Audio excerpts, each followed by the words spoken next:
श्री स्वामी समर्थ, जय जय स्वामी समर्थ। स्वामींचं नाव घेऊन मी आजच्या ह्या नवीन व्हिडिओला सुरुवात करते।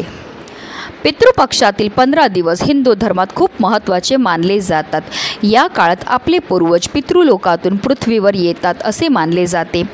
पितृपक्षात पितर आणि पूर्वजांच्या आत्म्याच्या शांती व तृप्तीसाठी श्राद्ध, पिंडदान व तर्पण असे धार्मिक विधी केले जातात। धार्मिक मान्यतानुसार पितृपक्ष दरवर्षी भाद्रपद महिन्याच्या शुक्ल पक्षाच्या पौर्णिमेपासून सुरू होतो आणि अश्विन महिन्याच्या कृष्ण पक्षातील अमावास्यापर्यंत असतो। म्हणजेच पितृपक्ष किंवा श्राद्ध सुमारे 15 दिवस चालते। यंदा 17 सप्टेंबर ते 2 ऑक्टोबर या कालावधीत पितृपक्ष किंवा पितृ पंधरवडा आहे। प्रतिपदा ते अमावास्या हा काळ पितृपक्ष म्हणून ओळखला जातो। पितृपक्षात पितरांचे स्मरण केले जाते।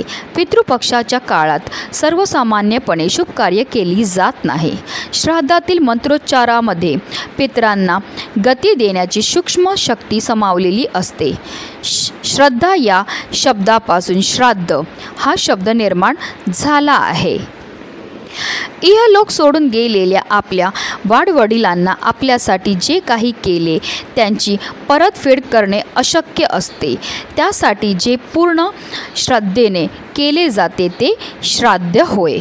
पूर्वजांमध्ये देवताप्रमाणे वरदान आणि शाप देण्याची क्षमता असते असा उल्लेख गरुड पुराण आणि कठोपनिषद यासारख्या ग्रंथात आढळून येतो। त्यामुळेच पूर्वजांना प्रसन्न ठेवण्यासाठी, कुटुंबातील सुख शांती समृद्धी कायम राहण्यासाठी आपल्याला आवर्जून पितृपक्षामध्ये आपल्या पितरांची पूजा, सेवा आणि त्यांच्या नावाने दान हे करायचं आहे। पण पितृपक्षामध्ये आपल्याला काही नियमांचं सुद्धा पालन हे करायचं आहे। आपल्याला पितॄंकरता जेव्हा आपण नैवेद्य हा तयार करणार आहे तेव्हा त्यामध्ये आपल्याला ह्या चुकूनही 2 भाज्यांचा समावेश करायचा नाही। जर कळत नकळत आपल्याकडनं ह्या 2 भाज्यांचा समावेश केला गेला तर त्यामुळे आपले पित्र आपल्यावर प्रसन्न होण्याऐवजी आपल्याला पितृदोष हा लागू शकतो। आपल्या घरातनं माता लक्ष्मी ही काढता पाय करून निघून जाईल, ज्यामुळे आपल्या जीवनामध्ये दारिद्र्य हे येऊ शकतं। अतिशय महत्त्वाची अशी माहिती मी तुम्हाला या व्हिडिओमध्ये देणार आहे, तर व्हिडिओ पूर्ण पहा। आणि जर तुम्ही माझ्या चॅनलवर नवीन असतील तर चॅनलला सबस्क्राईब करा आणि शेजारी बेल आयकॉन सुद्धा प्रेस करा, जेणेकरून तुम्हाला माझ्या नवनवीन व्हिडिओचं नोटिफिकेशन हे मिळत राहील आणि तुम्ही एक पण व्हिडिओ मिस करणार नाही। पितृपक्षाच्या काळामध्ये आपले पित्र ह्या भूतलावर येतात। ते कावळा, कुत्रा, गाय ह्या रूपामध्ये असतात आणि ते आपल्याला पाहत असतात की आपण त्यांच्याकरता कोणत्या सेवा किंवा कोणते दान हे करत आहेत।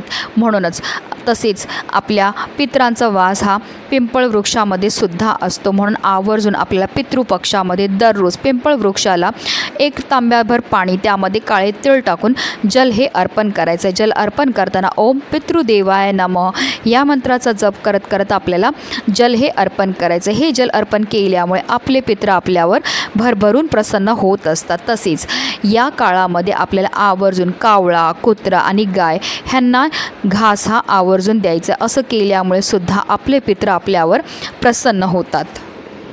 पितृपक्षात ब्राह्मणाला अन्न व वस्त्र इत्यादी दान करून श्राद्ध करणं शुभ मानलं जातं।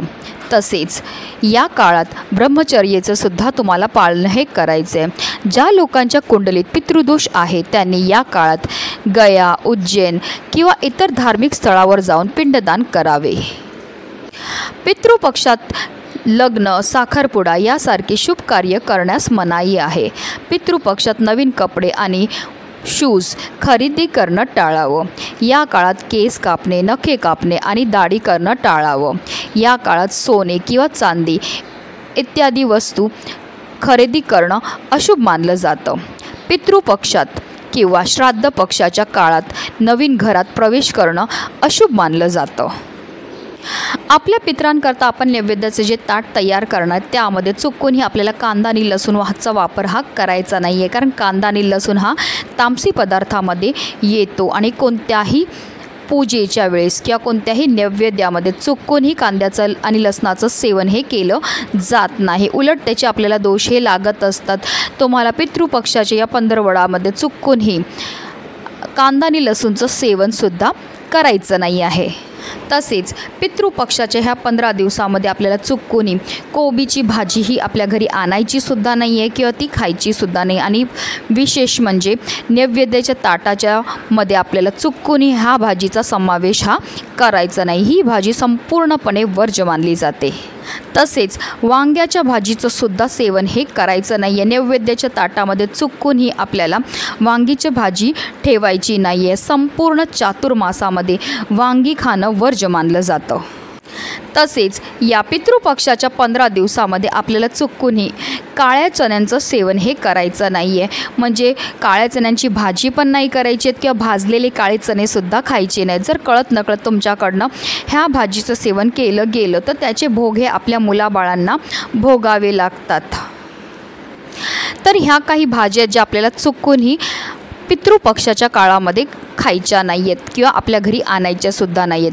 आता जे आपण पितृपक्षामध्ये नैवेद्याचं ताट तयार करणार त्यामध्ये कोणत्या कोणत्या भाज्यांचा किंवा कोणत्या कोणत्या पदार्थांचा समावेश करायचा आहे तो मी अगदी थोडक्यात तुम्हाला सांगून देते. जसे की आळूवडी, काकडीचे वडे किंवा उडदाचे वडे, खीरपुरी, चपाती, भात, दही भात हा आवर्जून आपल्याला त्या पानामध्ये ठेवायचा आहे. कारण पितरांसाठी हा महत्त्वाचा नैवेद्य मानला जातो. तसेच मिक्स भाजी, भेंडीची, कारलीची किंवा डांगराची भाजी जी आहे तुम्ही ह्या नैवेद्याच्या ताटामध्ये ठेवू शकतो. तर ह्या काही चुका आहेत किंवा हे काही पदार्थ आहेत जे आपल्याला चुकूनही पितृपक्षामध्ये खायचे नाही आहेत किंवा नैवेद्याच्या ताटामध्ये ठेवायचे सुद्धा नाही. जर कळत नकळत आपल्याकडनं ह्या चुका घडल्या तर आपल्याला उलट पितृदोष हा लागू शकतो. आणि जर आपल्या कुंडलीमध्ये पितृदोष निर्माण झाला तर त्यामुळे आपल्या जीवनामध्ये अनेक प्रकारच्या समस्या, संकट, विघ्न, दोष हे तयार होतात, ज्यामुळे आपल्या कुटुंबाला मोठ्या प्रमाणात नुकसान भोगावं लागतं. म्हणूनच ही माहिती जास्तीत जास्त लोकांपर्यंत शेअर करा जेणेकरून प्रत्येकाचं कल्याण हो हीच मनामध्ये इच्छा. श्री स्वामी समर्थ. जय जय स्वामी समर्थ.